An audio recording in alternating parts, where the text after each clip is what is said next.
जैसा कि हमने इससे पहले भी जो भी मीडिया इंटरेक्शंस होती हैं उसमें हम हमेशा कोशिश करते हैं अवामी मसाइल हाईलाइट करने का। आज भी एक ऐसा इशू लेकर हम आपके सामने आए हैं और आज जो शख्स आपके सामने जो ब्रीफ करेगा, जो अपने तासुरात आपके सामने रखेगा, वो फॉर्मर मेयर और अभी के हमारे यूथ के प्रोविंशियल प्रेसिडेंट जनाब सलमान अली सागर साहब हैं।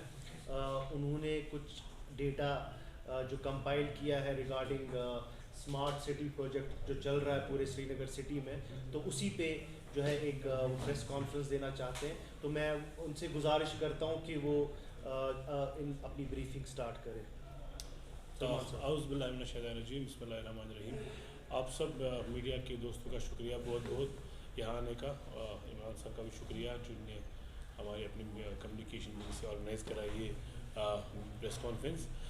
मैं ये स्मार्ट सिटी जो हमारा चल रहा है अभी पूरे शहर में, इस बारे में हम बात करेंगे क्योंकि एक पॉलिटिकल ऑर्गेनाइजेशन का मतलब ही बनता है कि वो लोगों की बात करें।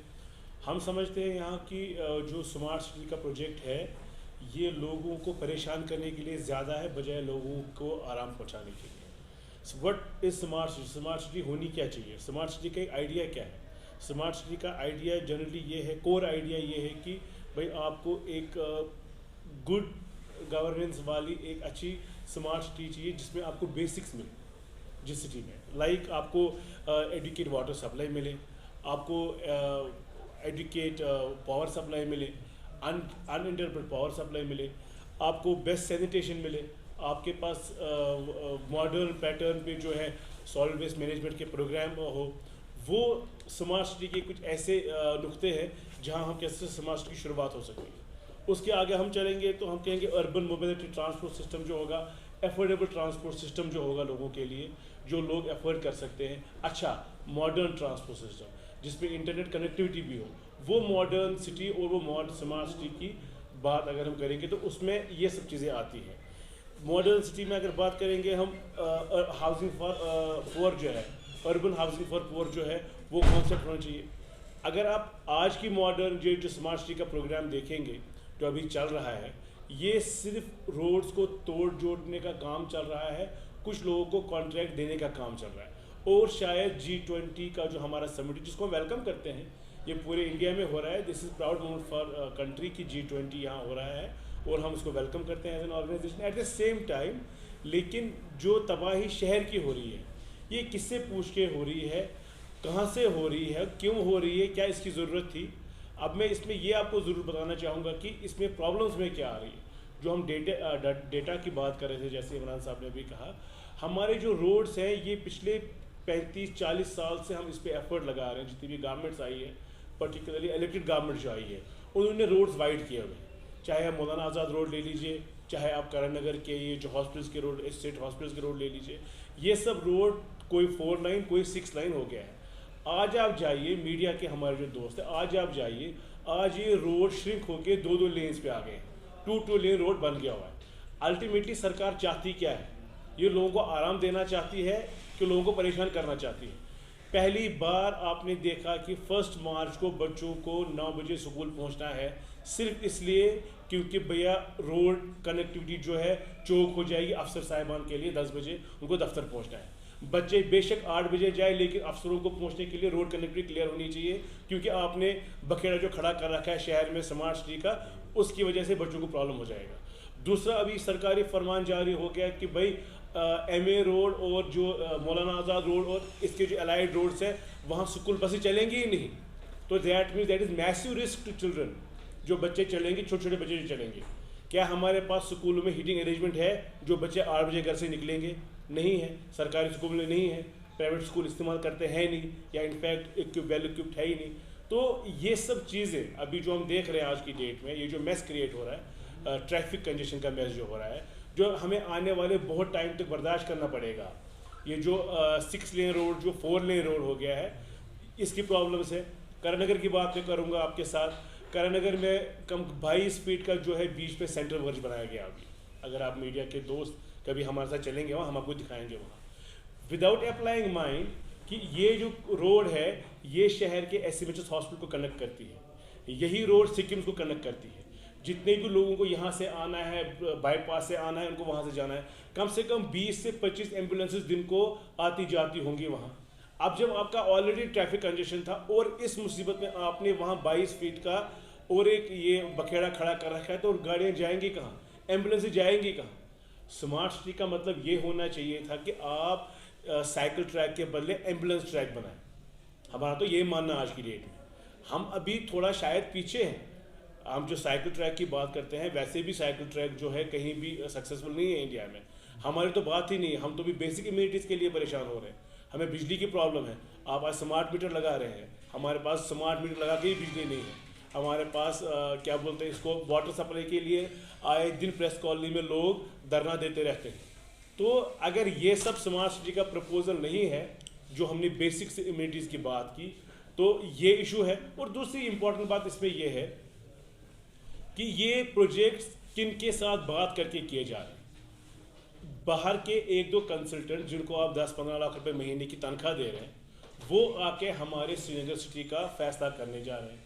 वो डिसाइड कर रहे हैं जो 40-50 साल से जो रोड बनी है, जिस पे लोगों की रजामंदी थी, इलेक्टेड गवर्नमेंट्स ने जो रोड एक्सटेंड किए थे, अलग अलग पॉलिटिकल पार्टीज़ के उसमें थे, सिविल सोसाइटी का उसमें इंटरवेंशन हुआ करता था। आज की डेट में वो सब चीज़ें सारी मिसिंग है। कोई किसी को पूछता नहीं है, कोई बात कर नहीं सकता है। अगर कोई बात करता है उसको डर होता है शाम को मुझे ले जाएंगे।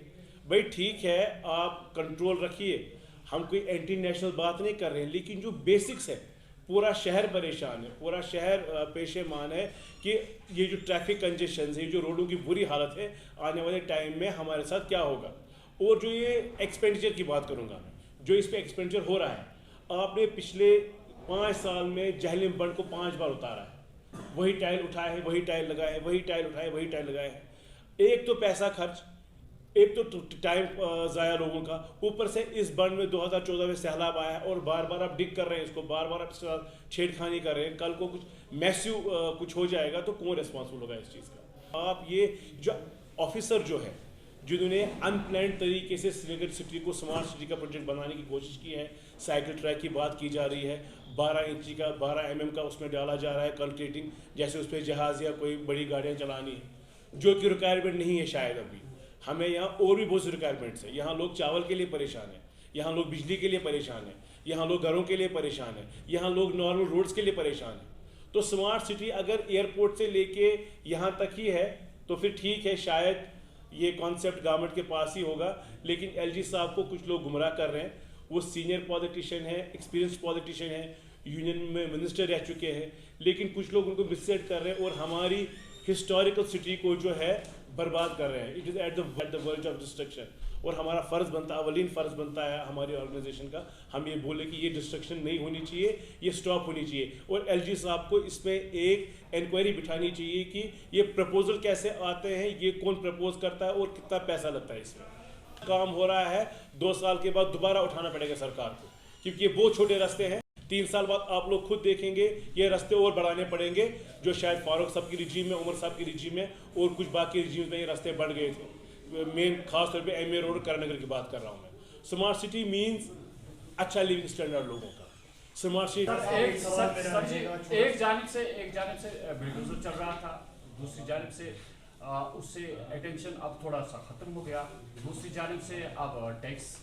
क्या आप महसूस करते हैं कि अटेंशन डाइवर्ट किया जाता है और दूसरी जानिब से यहाँ पे रोड्स खोदे जाते हैं, वही काम जो आज से 3 साल पहले किया गया आज भी वही काम हो रहा है? तो क्या आपको लगता है कि इसमें एक नाजायज़ फ़ायदा उठाया जा रहा है? ये कॉन्ट्रैक्टर्स के लिए काम हो रहे हैं, ये कॉन्ट्रैक्ट शॉर्ट टर्म कॉन्ट्रैक्ट देने के लिए काम हो रहे हैं, नहीं तो नॉर्मल बंदे को काम नहीं मिलता है। और अगर आप इसको ध्यान से देखेंगे, स्मार्ट सिटी प्रोजेक्ट भी कुछ लोगों के हाथ में ही है। ये मैं मीडिया वालों के साथ भी शेयर करूँ, ये स्मार्ट सिटी जितना भी ये करोड़ों, ये तो नॉर्मली कोई 7,20,000 करोड़ का ओवरऑल प्रोजेक्ट है। लेकिन श्रीनगर में जो प्रोजेक्ट है, ये श्रीनगर में टोटल हमारे प्रोजेक्ट्स अभी 39 कंप्लीट हुए हैं, 34 ऑन गोइंग है और 64 जो है अपकमिंग प्रोजेक्ट्स है। ये टोटल मिला के अगर आप 100-150 प्रोजेक्ट जिनकी मैं बात कर रहा हूँ, 150 प्रोजेक्ट्स में 2 या 3 फैमिलीज़ हैं जिनको ये प्रोजेक्ट 100 के करीब मिले हैं। ठीक है ना, हमें उस पर नहीं जाना है, वो एक अलग डिबेट है, वो एक अलग सिलसिला होगा। माय पॉइंट इज़ कि अगर आप कुछ ऐसा कर रहे हैं कि लोगों को फ़ायदा होना चाहिए, ना कि लोग परेशान होने चाहिए। हमारे बच्चों को इसे प्रॉब्लम नहीं होना चाहिए। कल को के हार्ट पेशेंट है, उसका अस्पताल लेना है, स्मार्ट सिटी के पीछे और 2 दिन के इवेंट के पीछे वो हार्ट अटैक से मरना नहीं चाहिए। तो ये नॉर्मल बेसिक्स है। And we want proper electricity, we want proper distribution of water, electricity and essentials for general public, for us, for National Conference, that is smart city.